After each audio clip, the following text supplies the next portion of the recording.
Hello my makeup loving friends, how's it going? Welcome back to my channel, or if you're new here, hi, my name is Teresa. Today we're doing another Rated or Slated. Oh, I know, shocker, you would have known from the thumbnail. Well done you. Anyways, today we are looking at the Huda Wild Python palette. Looks a little something like this. I've used it on my face lids and you know the drill. I'm going to be swatching it, I'm going to be doing a little tutorial, and I will be doing a review. So if that sounds like something you are interested in, then hooray, you've clicked on the correct thing. 10 points to your Hogwarts house. Well done. I'm going to assume that you're in no way surprised that I got this, partly because I said it on releases and rants, but also it's green. So, I mean, it doesn't really have like the shade names on it. So let's just get my big fat chunk of fingers on in there. So I mean, it's a little bit more difficult when I don't have anything to say what they are, but whatever. Ooh, I mean, let's be real, this palette is a bit of me. That shade that's quite deep in my wrinkles does look like it's a little bit of a duochrome. I'm here for it, I'm here for it. This shade in the middle has like a nice sort of like an imprint, like a chameleon. But this is, what is it? Python. It's actually, it's made it look like scales, which I think is quite an interesting sort of a detail. So let's go here. Yeah, nice. I'm not against it. I mean, this is the most exciting thing I think Huda has done in a while. I'm not wildly keen on the two shades down here on the bottom. Could do without the brown, could have done with a bit more green, but that's because I'm a green hoe. I'm excited about this shade though. It's a bit like Leaf from Beauty Bay's, is it Wilderness palette? I'm going to call it the Wilderness palette because my brain is falling away like wet pieces of cake. Well, my friends, those are the swatches. And believe it or not, I'm completely dry, unprimed, unfoundationed skin. I know, hard to believe when I look so perfect. Anyways, you know the drill. Next part is the look. This isn't it. It gets better, I promise. Look at my face, my spotty face. Anyways, whatever. I primed the eyelid and I'm going to do a miss there right now and say I don't love this look, but I'm like, meh, it's a thing. It happens. And I mean, I make-upped and that's all that matters. I'm just taking this Jessup JE10, it's a small eyeshadow brush, and ooh, I'm obviously opening up the palette and I'm going into this shade here and just popping it into the inner corner. Now, this doesn't pack on, well, it sort of does pack on initially, but once you blend it, it obviously disperses and decreases the sort of pigmentation of it. I need to stop raising my kind of brows when I'm doing my eye makeup because it's giving me really bad wrinkles. Oh well, but you can see how it just kind of disperses. So you do have to like pack and blend with this colour. Is it the absolute best of this sort of shade of green? No, I will always maintain that if you like this sort of shade of green, not that this is a direct copy, but the shade Ecstasy from the Be Perfect, is the XL Pro, that's beautiful. That's ridiculous, like, you know? Even though I'm not really buying from Be Perfect these days, but you know, like, it is what it is. It's a good one. So anyways, yes, pack and blend lads, pack and blend. It is a nice colour. Is it the absolute best? Now, it is, what, €30 for the palette of 9 shades. So that means it's, what, about €3 something per shade. Do I think it's necessarily worth that? Well, I'll tell you that in a little bit, won't I? Won't I, my friends? Do you know what? That's close enough. That'll do, Pig, that'll do. And I'm taking this Morphe brush and I'm going into this shade here. Now this is a very, very nice shade, I have to say. I was surprised by how much I ended up liking this. Pigmentation is really good. It is quite a blue leaning green. It's quite funny because I thought this was quite a green palette when I looked at it online, and then when I got it I was like, actually there's not a lot of green in this. I was kind of surprised. I will also say the dark brown, this is the second look I've done with this, because I sat down to try and do something and I did something with the brown eyeshadow and it would not, like the very deep brown shadow, and it just would not blend. It was patchy, it was not great, did not love that. So in this eye look, you're seeing pretty much all. I think I might maybe put the brown under the eye, so then I have all of them, but I just need you guys to know that is not a great brown. Not that you'll be buying the palette for that brown, but like I would assume that if you're buying a palette like this, you're going to want to use as much of it as possible, and I don't think that is entirely usable in my opinion. But yeah, there you go. That was just my opinion. Now this shade, beautiful. Do you see how lovely that is and how kind of pigmented that is? No issue with that. Boom, there goes the pigment. Do do do do do do. Yeah, I don't know why I do it like that. Who knows? And then I have this Jessup 231, and I'm going into this brown. That's not the one I had an issue with. This is a beautiful brown. I quite like a shade like this, kind of in the crease if I'm doing like a neutral eye look, because I think it's just super, super flattering. So I'm just packing that on first, just to get the general shape as I usually do. I'm not venturing much away from my usual kind of comfort zone of cut creases these days, because I'm just a bit tired. It's a whole thing. I did put my vlog up yesterday and you guys seem to enjoy that, so let me know, would you like more vlogs on other things, because obviously I will be vlogging when Tia etc is over, so you know, would you like to see that, or am I wasting my time? I don't know. I mean, to be fair, I started off my channel and I get maybe 2 views per video, so I'm like, it's bananas to me that anyone watches me, so I'm like, oh, I'm very grateful. But yeah, just like to know, or if it's just me being like really narcissistic and taking a video for no reason, you know, doing the whole like Angelica Nucleus, like, who asked for this? Nobody asked for this. I'm using the Morphe brush again, and I'm going back into that second colour that I was using, so this one, and just blending. You can see they blend actually pretty nicely. They don't muddy too much, but I don't kind of blend massively, because as you can see I kind of put something else out there. Now I'm going to do a little bit of a cut crease, so we'll come back in a little bit. In case you're wondering about the eyeliners, I used the OPV in the shade Tease Me. I need these, I need more of these, and I used the Collection Glam Crystals in the shade Funk 3, so I kind of put this on top and then this underneath. So yeah, I'll be back in a little bit. Okay, I'll probably go over this a little bit more with the gold, but whatever, it's fine. I have, are you surprised? The 237, the love of my life.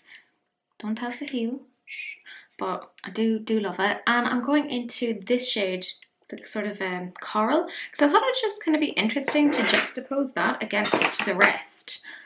And look at me being all fancy saying words like juxtapose. Yeah. I mean, I am super fancy. I'm just popping that in there. Really pigmented. I was really impressed with this. But that is pretty. It's sort of like a watermelon sort of a shade, or is it just me just thinking that? Probably. Like, Teresa, what are you talking about? Which, you know, fair, but really nice pigmentation. I will also say the packaging is super cute, because there's like a holographic sort of an effect, which I'm not gonna lie, kind of here for, kind of think it's cute, you know. Through the color switch, because color switch is live, and I'm going into this sort of a gold shade again, and I'm kind of just popping that on top of that sort of coral, just to give it a little bit of something. Like, you can really see it kind of brings it to life a little bit further. I love layering like these sort of things. I always think they look really nice when you do something like that, you know. Or is it just me? Probably just me. Taking a bit more of the coral and just kind of pop that on top, just so it's not like completely that the gold is taking over. But yeah, I like it like that. I'll put a teeny tiny bit more gold, because I can do what I want. You're not my real mum. Am I stealing that line off someone? Who knows? Possibly. Yes, of course I am. I have no real thoughts.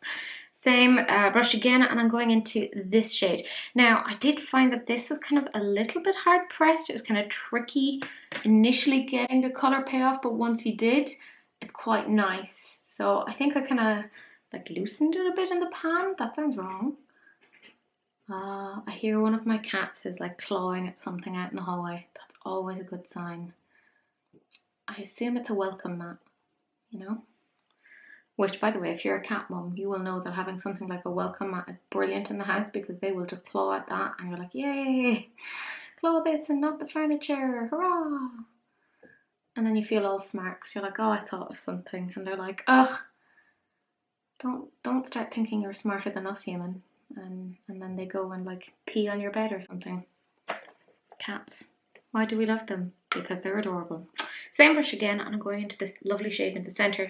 It has that sort of kind of scale detail. Now, it's beautiful, absolutely gorgeous, but the problem is because it has that scale detail, it's kind of like dry or something in the pan, so you'll notice I kind of have to work at this shade a lot more than the rest to really get it to turn up. Don't know why I'm clicking, but there you go, that's a new thing for me.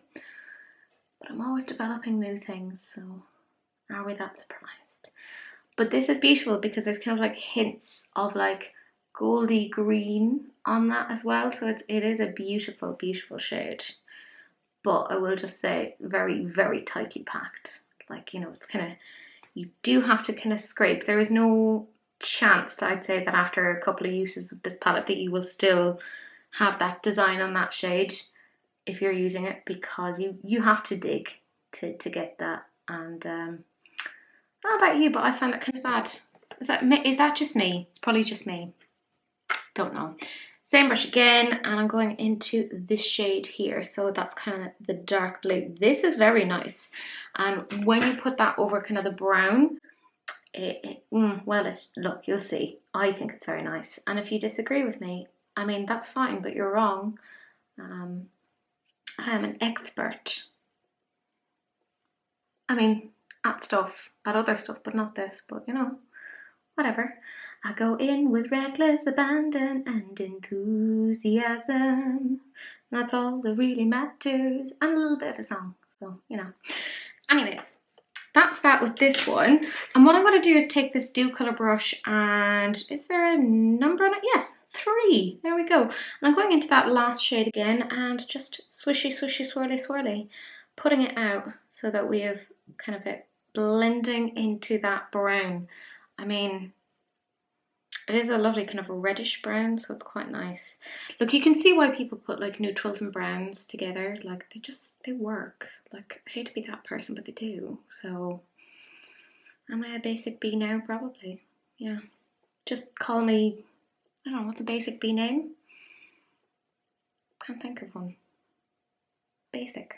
We'll just call her Basic. Until my brain isn't working. Anyways, whatever. And then what I'm doing is just taking this Jessup 231 and I'm going into that sort of lovely warm brown shade again. And bringing it down here. Just to kind of build a bit more layering. Look at me talking about things like I know what I'm talking about. I don't. But the thing is, if you talk with enough confidence, people will believe you. You know? How else did certain people get political jobs? That's all I'm saying. Back in with the dew colour and swishy, swishy, swirly, swirly, swooshy, swooshy. You know? Technical terms. Anyways, I am taking then this Morphe M562. Better put it through the colour switch because I guarantee it's bloody filthy at this point. And I am just going to swish between the coral and the green. Mostly bringing the green over just to kind of have that gentle transition so that it's not quite as like wha-bam in your face. It is difficult to do a gentle transition between like coral and green. Like, they are not colours that necessarily want to go together. Like, does this look make sense? No. But do I, as a human, make sense? Also no. So, at least I'm on brand. And now just swishing between here and The thing is, between those last two blue shades, I don't really need to do an awful lot of blending because I kind of did that already with the big blendy brush. And if you don't believe me, I mean, you're probably right not to believe me. I am not very trustworthy. I would sell you for a bag of chips. I love a bag of chips. Although I had really disappointing chips the other day, and that was sad. For my American friends, that is French fries. Don't know why you call them French fries and we call them chips. And then you call your crisps chips. It's very confusing. Welcome to the Culture Hour here on Nana FM. Anyways, yeah, that's it. I'm pretty much done. Will I blend this a little bit more? Who am I? Blending. My God, who knew? And I think what I'll do is I'll take a little bit of the brown and put it like that deep brown, because I'm like a completionist. I'm like, I've used 8 out of the 9 shades. I kind of want to use the other one just to be able to be like, yeah, I used it. Don't know why. And obviously put lashes on. Lashes save everything. Maybe a bit of glitter. I'm not going to stick things or glue things to my face today. It's just not one of those days. And I do it way too much. Anyways, whatever. I'm going to feck off now, and you'll see it when it's all put together. Zoom in on my close-up. Oh! So this is the finished look. In case you're wondering, I did put a little bit of kind of like these sequinty glitter things there. Collection Glam crystals, and this is in the shade Stardust 3. Shade? Style? Whatever. I love these. They're really kind of fun to kind of give an extra sort of a look. And I figured, well, it's the Python palette. So anyways, I'll zoom you in now so you can see what it is that I did with the eyes. Okay, so this is it. I mean, you can see I took the brown, the dark brown just underneath the waterline, and I brought the kind of limey green just down there. I mean, I think you can see with the colour story, it is very much a Python. Sorry, I always have indents. Don't know why I'm apologising for that. It's just, you know, the joys of having glasses. But this is the look. I have Lois Cosmetics lashes in the style Desired on. So, you know, I'm cool. But yeah, look, I was like, I'm just going to do something really simple. Don't feel like doing anything massive. And look, it's an iron pan palette. You should be able to do something relatively simple, but have it look quite nice. So that means we're on to the review section of this. Okay, so let's just have a little look at the palette itself. It is quite cool. It has that sort of holographic-y thing, which brings me back to the 90s and childhood and, you know, nice times when we didn't have to stress about things, or the things we thought we were stressing about wasn't worth it. Anyways, that's not the point of this. So 9 shades. This is beautifully pigmented. This, you do have to kind of pack it on a little bit, but you'll get there. This brown was difficult to blend. I didn't love it. This is very, very firmly packed, so you really do have to almost scrape in there to get it. Other than that, this does blend very, very well. The pigmentation is there. At times you do have to build, but all in all, I actually think this is pretty good. It's Huda, so it is quite expensive. It is retailing at €30. Do I necessarily think it should be that price? No, I think it could be €20 and it would make a lot more sense. But I think that just given, there's how many mattes in there? There's 1, 2, 3, 4, 5 mattes, and there's 4 kind of shimmers. I think there's a good ratio of mattes to shimmers. I would have preferred, however, if more of the mattes were green, because if you look at the shimmers are all like bluey green. So the mattes then are primarily warm. There's only 2 that are green. So I think the colour story could have been altered a little bit more to kind of truly reflect Pythons a little bit more. That being said, I do like what I came up with. I don't think that all of the colours are necessarily 100% there in terms of quality. I think that deep brown was a bit eek, and I think that kind of shade in the middle, although beautiful, difficult to work with. You kind of have to scrape it, and I don't love that, particularly when you've spent that much on a palette. So I would give this a 7.5 out of 10. I actually think it's pretty good. I think it's one of the more interesting colour stories that Huda have come out with in a long time, so hooray, well done them. But do I think this is necessarily breaking down barriers and making it super, super interesting? No, I think you can get just as good a palette much cheaper. But if you are a big Huda fan and you really like this colour story, I don't think you're going to be wildly dissatisfied. I don't think it's 100% perfect though. Just saying. You know, let's be critical. But that's it. That's the whole kit and caboodle. Do please like, comment, and subscribe. Do please share, because sharing is caring. Unless, of course, it's an STD, in which case, you know, wrap it up. Don't be gross. Turn on that notification bell, because then you'll see more of whatever I'm doing over here. Usually reviews, usually talking to a camera in the distance about something nonsensical. But that's it. I will see you guys in the next one. Bye.